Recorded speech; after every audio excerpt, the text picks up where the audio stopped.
Welcome back to Lucore Automotive Services. Today we're working on Matt's track car again, doing a couple more improvements to the ride and handling aspect of this vehicle. We have now added coilovers, rear trunnions for the coilovers, and some camber eccentrics that lock our positions in place.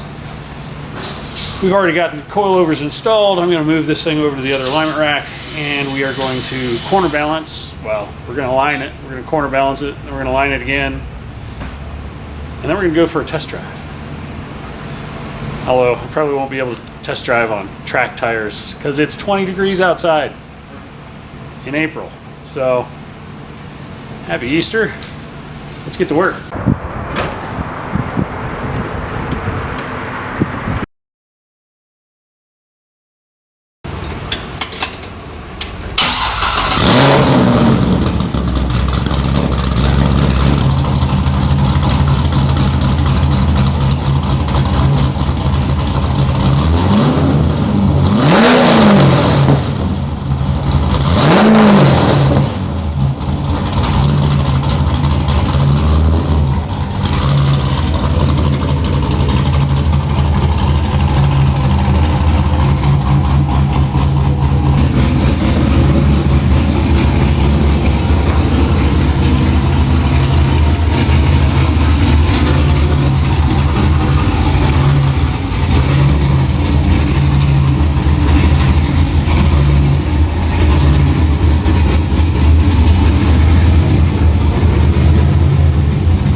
She's aggressive.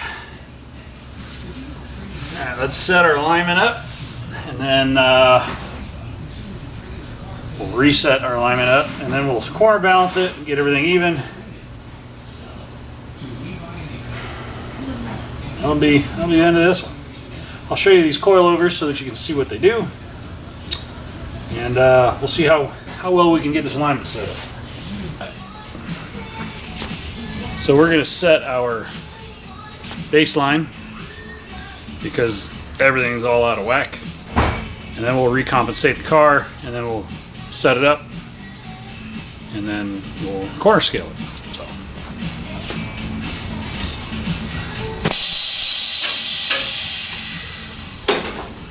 So we have this thing at 4 3/4 of an inch off from the ground to the cross member in the back, and 3.75 inches from the cross member to the ground in the front. We're actually going to pick it up from there because we're really pushing the limits and we're too close to the fender well on the passenger's front. So we're going to raise it up a little bit, get a little more wheel to fender clearance, and then I'll probably be able to put my heads on without them falling off. So that'll be beneficial. We've got to basically just pick the car up to get the weight off the collets. I don't have the collets locked down yet, so it won't be that big of a deal to make those adjustments. And once we get a final ride height where we like this car, I'll give you an idea of where to set the coilovers at, because if you set them up too far down, when you raise the suspension in the front, the control arms actually hit the adjusting collets and make it kind of a pain to adjust. So you want to have those collets adjusted up above where they're going to contact the control arms.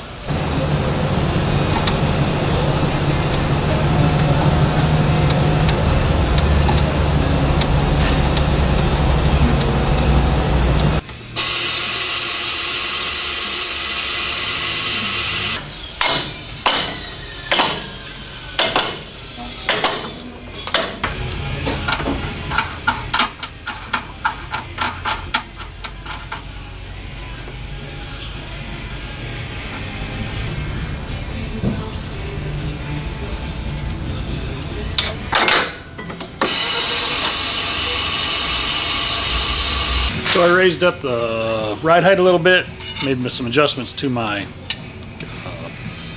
spanner nuts. And I'm going to do my base alignment just to get things squared up. After that, I will recompensate the car, redo the alignment, and then we'll start doing the corner scales.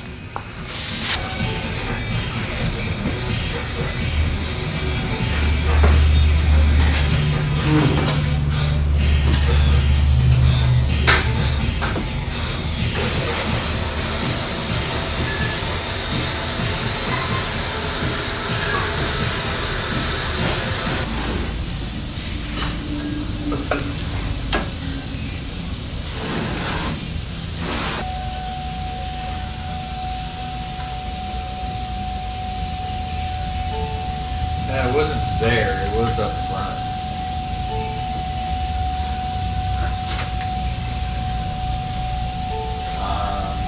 When are you? Need a little more negative camber. And the caster's pretty good. So let's change our front camber. Let's see what my back looks like. Back's good. I'll set my toe to square it up. I will focus on the front. Oh, yes, Front camber. Make some adjustments to that and see where we end up. Huh.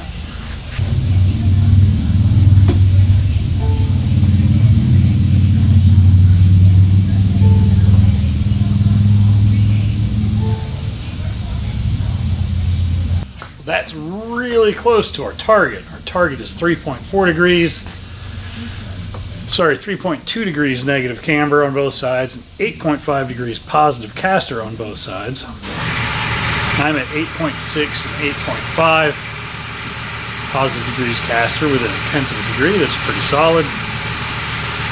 We're at 3.4 and 3.8 degrees negative camber.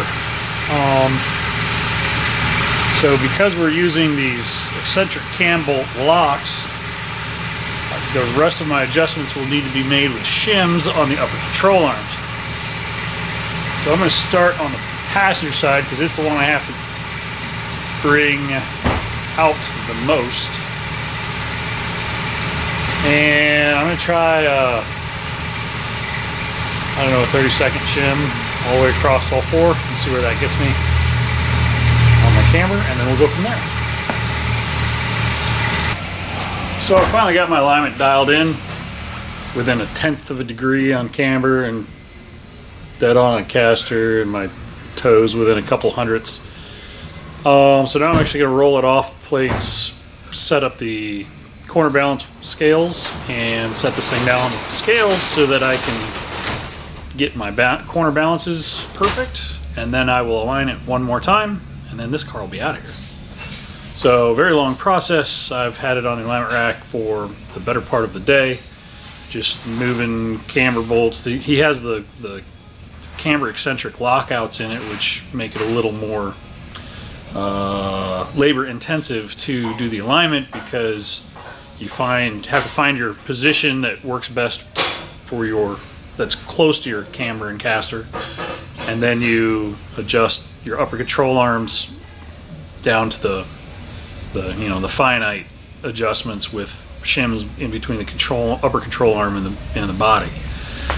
So it takes time. It is what it is. We're getting close. Time to get the scales out, scale it, make a couple fine adjustments to the coilovers, and get our corner balances right where we want them, and then we'll do our final adjustments on the alignment and send it down the road. Not really fun stuff. Very time consuming, very tedious. It's kind of like doing brake jobs 9 times in a week. I don't know what you're talking about. It gets old.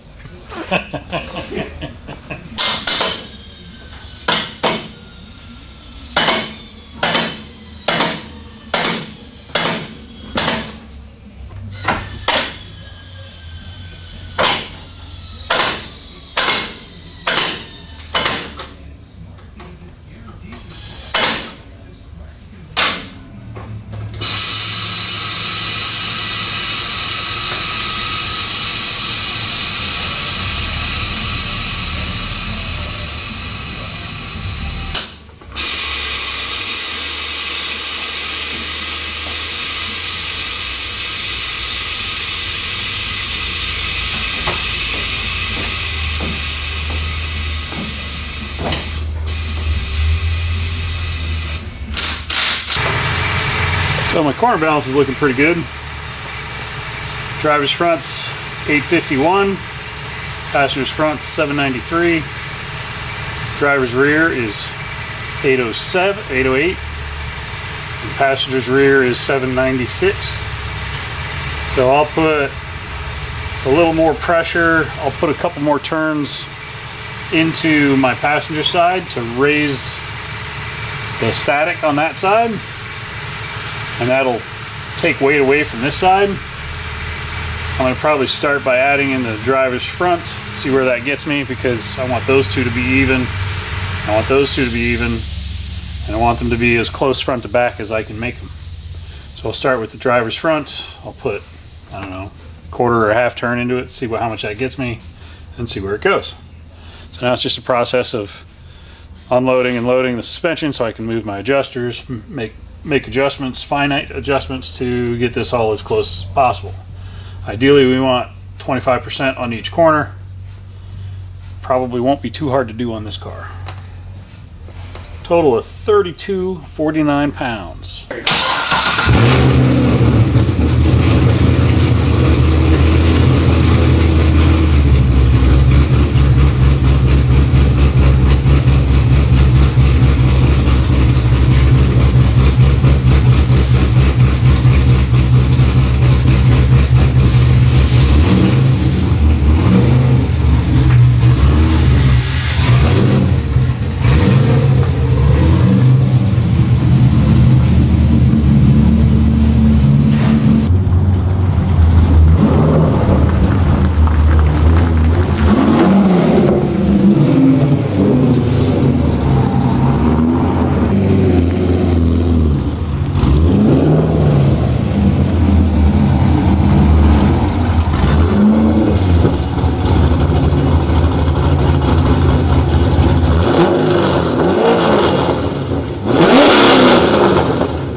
Well, Matt's track car is all set up. Bilstein coilovers, some heavy duty sway bar links, track alignment, corner balance, redid the track alignment. I didn't really drive it very far because it's only like 40 degrees today, and on these sticky track tires, it's like an ice skate. So track tires in cold weather and cold pavements a recipe for ditch diving, and I'm not doing that today in Matt's car. I'll let him do that when he's at the track. Hopefully he won't do that, because it should handle even better than it did before. Looking forward to see what the results are and see what his feedback is on the setup. I actually set it up a little bit higher than they recommend, because for him to get it in and out of his trailer and be able to service it, we set it up about a half an inch higher than what we were looking for, but with fender well clearance and everything, I think it'll be just fine. Worst case scenario, he brings it back. If we change the ride height, the resetting the alignment will be pretty minor from now on. The big thing was all those big changes with the coilover and different setup. It made it a lot more of an alignment to get everything set. But hey, now it's time to go off to the races. At any rate, I gotta get back to work. There's more to do. Thanks for watching. Click like, subscribe, leave a comment below. Have a great day.